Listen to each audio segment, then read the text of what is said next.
Welcome, everyone, to this wonderful, new, exciting announcement about a brand new trading card game that I've recently made. It's taken me over a year to get that done, and I'm finally able to say that we are going to be releasing the game um, at the time that you see this video coming out. So, without further ado, we're going to go ahead and be taking this video to kind of explain what the game's about, kind of the themes, and then the overall rules for how you would play the game when you get it at home.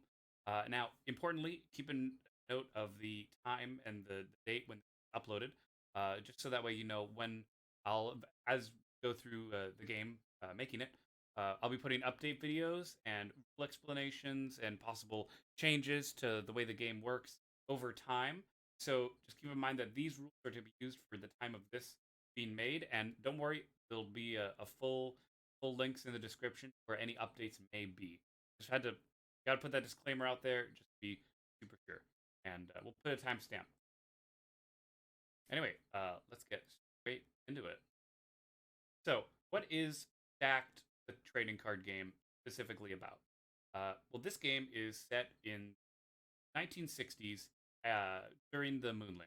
So, the main premise of this game, which I think is really interesting, is that after we landed on the moon, left our stuff there, um, on the way back, some aliens happened to take notice of our moon base. Well, not moon base, but the lander and flag that we stuck in the ground. So the aliens, the unknown aliens, we don't even know, the aliens came back and followed our rockets, the Apollos, back to Earth. And upon coming to Earth, they realized that we were just about to start our wide expanse in space from their perspective. So they decided to come in and come after us on Earth and try and take us out. So that essentially was the general premise of the game. Uh, Now we'll go ahead and go into rules explanation. Welcome to this downward perspective. We're going to go ahead and leave it all as one big thing. So while I'm explaining the physical cards down here on the camera, I think it's important to point out that we're going to go ahead and going to go be referring to these rules, and I'm going to leave these rules on screen while we talk about the game and explain how the game works. And I'm actually essentially just going to read the rules and provide some extra context as necessary. Now, importantly, some of the cards look different than others, and there will be a full rule errata made to kind of clarify anything about how the cards work, just in case there's any possible confusion before you guys get your cards at home. I'm really excited to be able to say that everything's going to be ready for you guys to go at the time of the video. So you're watching it. Everything's ready to go. Woo! All right, so we got to start with our card breakdown here. And as you can see on the screen here, we got ourselves just kind of the different components of the cards themselves. So we have, on some cards, it's going to be the tag clearly identified and the name of the card, as well as the health indicated by the H. And then we'll have a picture of whatever the card is representing. And then we'll be having an ability that will be written down below the picture, and we'll have an attack indication and a cost indication. The cost, plus or minus, I'm just going to say up front, you don't need to worry about that. Completely no issue. Just look at the number itself, and that's how much you're going to be spending with your read. So to actually get set up and make a good deck in the game, you're going to need to have a minimum of 36 cards to 72 cards. 72, I think, being a good reasonable maximum. That's just essentially if you took two starter decks and push them together, you get 72 cards. And for now, that's going to be the maximum card limit for your deck. And this deck is going to be known as your main deck. However, each player will also be having a side deck of about 15 cards maximum. This deck you can have anything in there. There's no limits on that. And you can draw it as well as from the main deck. However, importantly, there's going to be a 6-card hand limit, which is accounting for the total physical cards regardless of where they came from. So I could have my my main deck on one side, and I could draw from there, and I could have my side deck over here and draw from there. But at the end of the day, what's in my hand can only be 6. So there's no a hand for your main deck, hand for your side deck all together. Super important to understand. Okay. Also, there's a shared discard pile There is no such thing as a like a separate discard piles for each deck, each one as well. And unless a card specifies otherwise, all discarded cards that are going to be returned for whatever reason will be going into the main deck. All right. Now, some cards might say put things into your side deck. That's fine. Do that. But if a card doesn't specifically say to put it into your side deck, assume it's going into your main deck. And many cards will actually even say put it into your main deck, just to be super duper. All right. So when you make a deck, you're going to be using multiple types of cards. The first type, the easiest one to go over, is going to be your home base, indicated with a purple. When you get the cards, there'll be a purple border around the card to make it easily identifiable. But for these prototype cards, we just have card backs. So this is a purple, and it'll be a home base. And the cards are going to be called home base regardless of whatever, you know, card back. Like they're home bases. Regardless of what kind of card, like there's no types. All home bases are the same. They might have a different image, but home base is home base. You'll see it has 50 health points on it, and that it is free to play. You lay down a home base at the start of the game, but we'll get that later during setup. The second type of card will probably be I'm betting will make up a large majority of your deck, but maybe not. It's your choice how you build it. Are troop cards indicated with a red background on the background of these cards. So we have a card, and it'll have different components. You can see an example of a red card here as well. An example of a troop card. All red cards in this game are in fact considered to be troop. So anything card that refers to a troop card, we're talking about the red background, the red border of the card. Now, what's the third type of card in the game? That is a resource card. Resource cards are the way in which you purchase your cards throughout the game. Some cards, like this card, for example, means you get to gain one value of point. Point is a shorthand in this game for a resource point, and there's two types of spending currency. You have points and population. Now, I don't want to get it confused. So to be very, very clear, whenever a card says resource card, we're talking about the blue. Okay, it might not look blue in the camera, but the blue backgrounded cards that provide you with resources.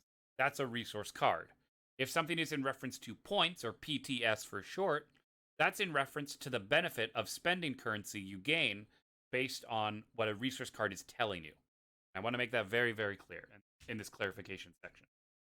Now, there's also going to be instant cards, or the black cards of the game. Cards with a black background, and they would have a black background as shown here, as you can imagine. Black cards can be played at any time during your turn, but no matter when you play them, unless stated otherwise by a card ability, you'll be paying the cost like you would normally. Very important to understand. Some cards might be considered a gear card, and cards that are gear are tucked in underneath, do so like this, to a troop card. Or you could technically attach it to a resource card, but whatever card you attach it to, it must have a health stat. You can't attach, this card, the MP5, for example. You can't attach it to a money card because there's no health symbol. The money can't do anything. It can't defend. It can't operate the weapon, obviously. And there's other cards as well. Like there might be cards with specific effects. So what you would do every time you play a card, it's assumed that you're going to be discarding that card unless otherwise stated. If you're playing a card that is there's no gear, right? See how there's no gear indicated compared to this card? There's sorry, camera angles, such. This card on the right here has no gear icon. It doesn't say gear, so you would discard it after play. Whereas this card you would attach to someone, and then it just stays with them until that card is destroyed. Okay? And again, these cards can be played at any time, and you can do so by spending the resource. Now, what makes this game unique, you might be wondering? Like, why would I bother even making a TCG? Because it's pretty, it seems okay. It's a TCG for fighting stuff. But what's interesting about this game, and I've never seen this in another TCG, and I want to point this out. Hell, I'll even come up here. I've never seen this in another TCG, so I'm hoping it'll be really exciting as a new mechanic that I don't think has been fully explored yet. And that's why I might also be making a ban list in the future as we get more cards available. And obviously, like, if you're competitive, use the ban list. If you're not doing competitive, do whatever you want. You guys can do whatever you want with the fine. But the reason why I say this is because the main gimmick of the game, as you might assume from the name itself, stacked card game, is because we are going to be stacking our decks. And what do I mean by that? Well, you know how you would take a deck of cards normally and you'd shuffle it up before the game? We don't do that here.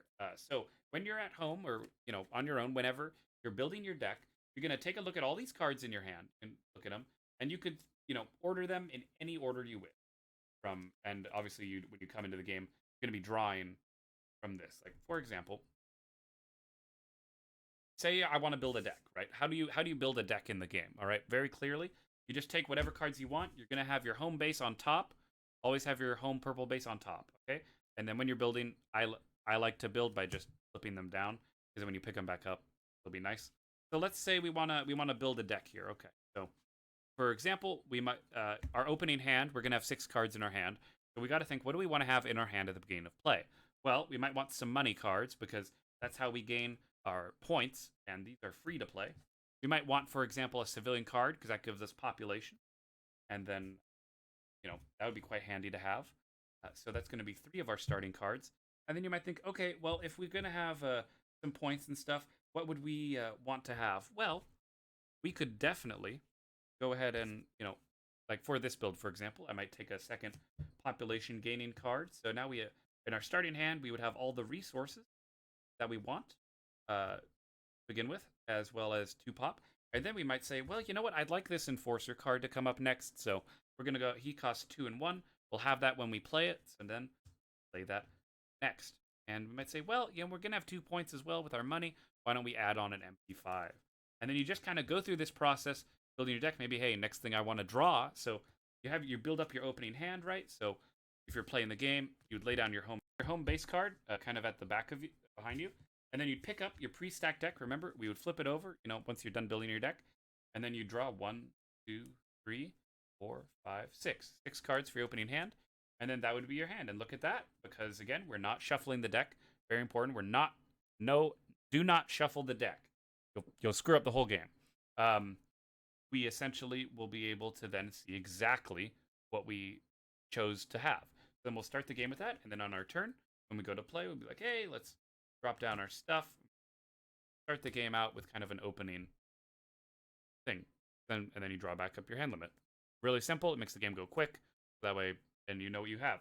You can't blame the deck on randomness or crazy, luck or whatever. It's all you.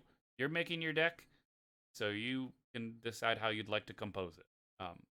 Which I think is the really cool, unique mechanic of the game. I have to say, I really do like this mechanic. I think it'll be great. Balance issues, yes. I might have to make a deck building, like limits on deck building, but for now, as of the time of this video, no limits, whatever you want. And that's the same for your side deck. You make the side deck the same way. You just have a limit of 15 cards in your side deck. So as you can see, with the wonderful little map here called Zones of Play, you can kind of see a better generalization of how we were going to lay out our cards. After we build our deck, we're ready to go. We'll take our home base card, for example, and we'll put it into the center of the table. Resource cards are going to be behind the home base. Red cards will be in front with attachments right here. And then if you're playing a card, some cards stay on the table, some don't.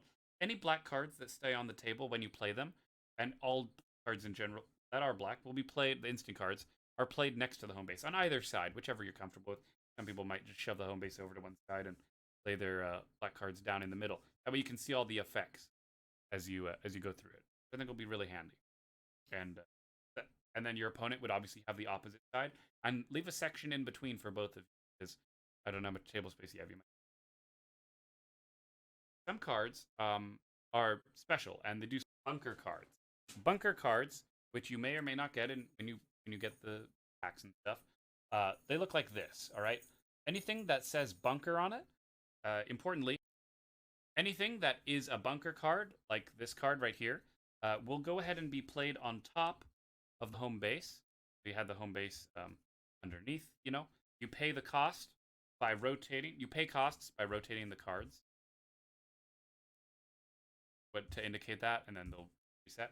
You pay whatever cost it is, and a bunker card is laid down directly on top. Very important to understand when this card is on top. This card will be taking all damage before the home base ever takes any damage. Really important.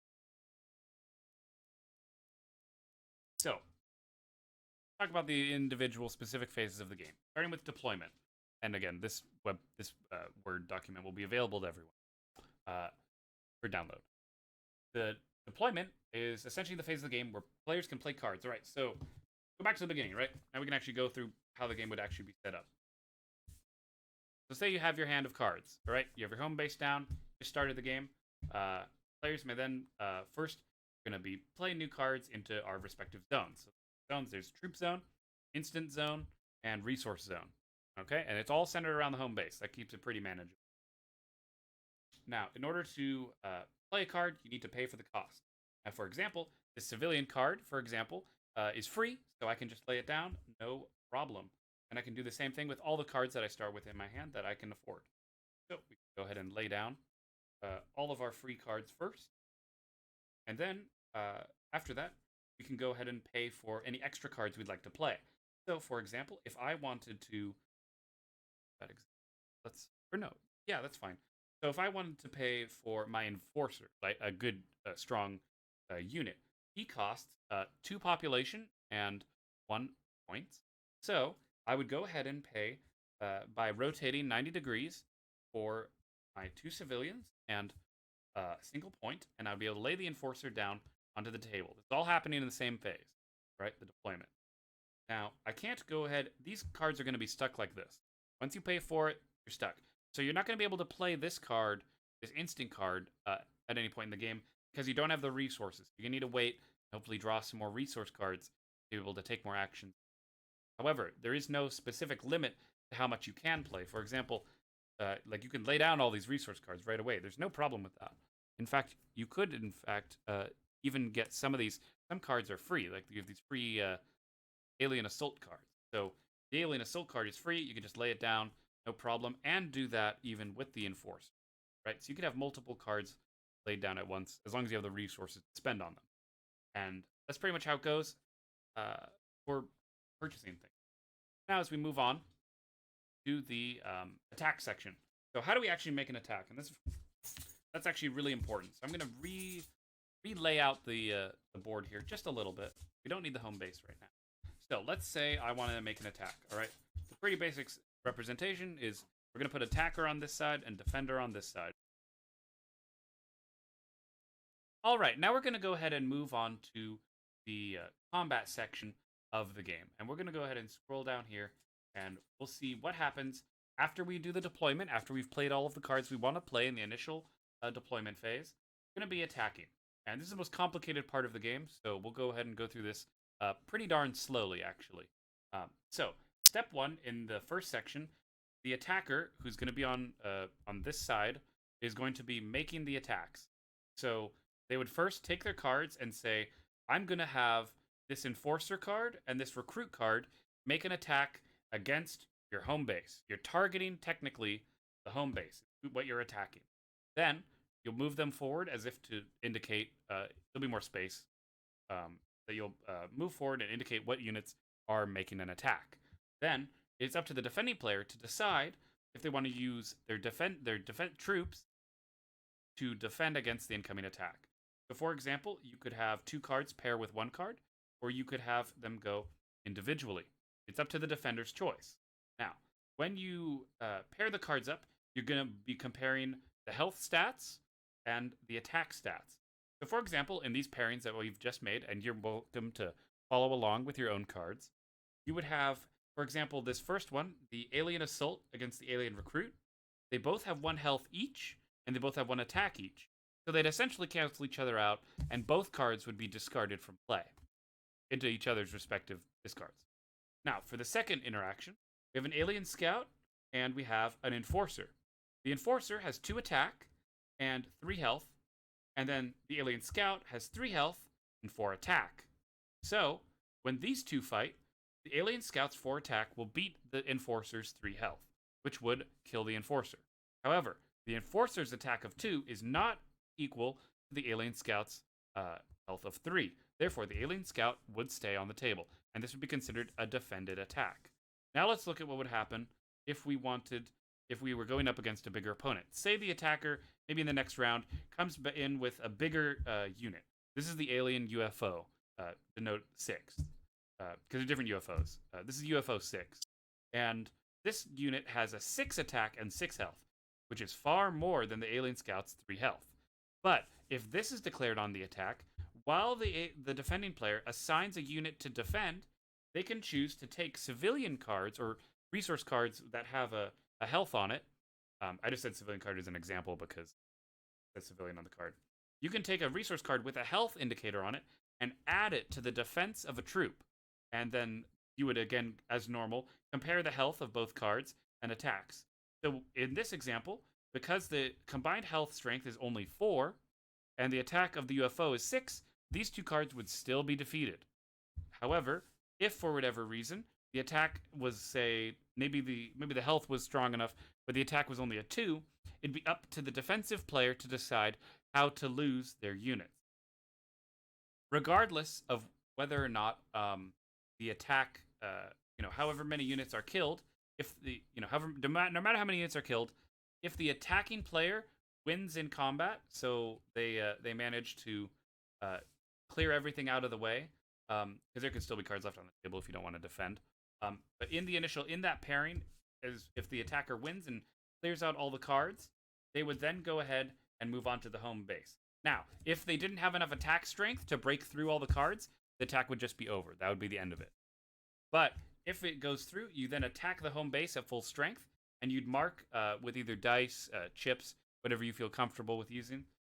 You'd go ahead and throw that on top, next to or on top of your home base to indicate a loss of health equal to the number of attack at the full strength of the attack against the home base. Now, when you go to make an attack against the home base, if you didn't use a civilian card to spend on resources or defending in the initial troop phase, you can then play resource cards with a health stat on top of your home base, and those cards must be destroyed first. So if you have a 6 card attack and you have, let's say, a 1 health alien civilian defending, this civilian would die, it would take up 1 of the health, and the home base would only suffer 5 damage rather than the normal 6. And then play would continue like this for each pairing of cards. You could have multiple pairings. If multiple are going through, you'd resolve them one at a time. Attacker's choice on how the pairings are resolved. And then, once all pairings are resolved, you could then go ahead and go to what we call kind of the resupply, or the supply phase, where you would then take all the cards back after that, and I guess recoup your losses. You could rotate your resource cards, and once everything is returned back to its correct zone, you then draw back up. This is the point where you draw off of your main deck or your side deck. Either one is okay. You draw from either deck up to the 6 card hand limit, and then you would end your turn. That'd be the end of your turn, and then play would pass on to your opponent. Then you'd go through this back and forth until somebody has either, and it's very important, to win the game, you either need to wipe out somebody's home base, so make it so that way they've lost all their health points, or you simply need to make it so that way your opponent can no longer draw from their main deck. Even if there's cards in your side deck, the main deck is the one that needs to be taken out to 0. Now, it is recommended when you play that you play with equal deck sizes. I will say for starting game, 36 is perfectly acceptable. And then for a full game, I'd recommend, like a big game, I'd do 72. 72 is the limit, as I said above earlier in the video. But obviously, it's up to the players to make a good, even deck. However, even though this is my recommendation, no specific rule about this. You have unevenly sized decks. Just understand the risks of playing with like a smaller. If you don't agree, preemptively. Of course, that might be your strategy. I don't know. Anyway, that should cover all the rules for the game. So hopefully you've all enjoyed this rules explanation. Importantly, these rules, the written long form will be available for you guys to go ahead and download, take a look um, in the description of the video, so that way you guys save some money and get into the game right away. As well as that, we're also going to be having a link down below to the game crafter itself, where you can feel free to purchase all of the packs to your heart's content in order to explore all the cool rules and unique circumstances that might come up. And I think overall, including with the addition of new archetypes, different uh, units, I think it'll be a really exciting experience. And again, this is my first ever published card game, and I really do hope that the mechanics and the gameplay excites you, and you honestly just have a really fun entertainment. So, thank you all so much for watching. As always, I'm Elwirfy, and I'll be seeing you guys next time. Take care, everyone.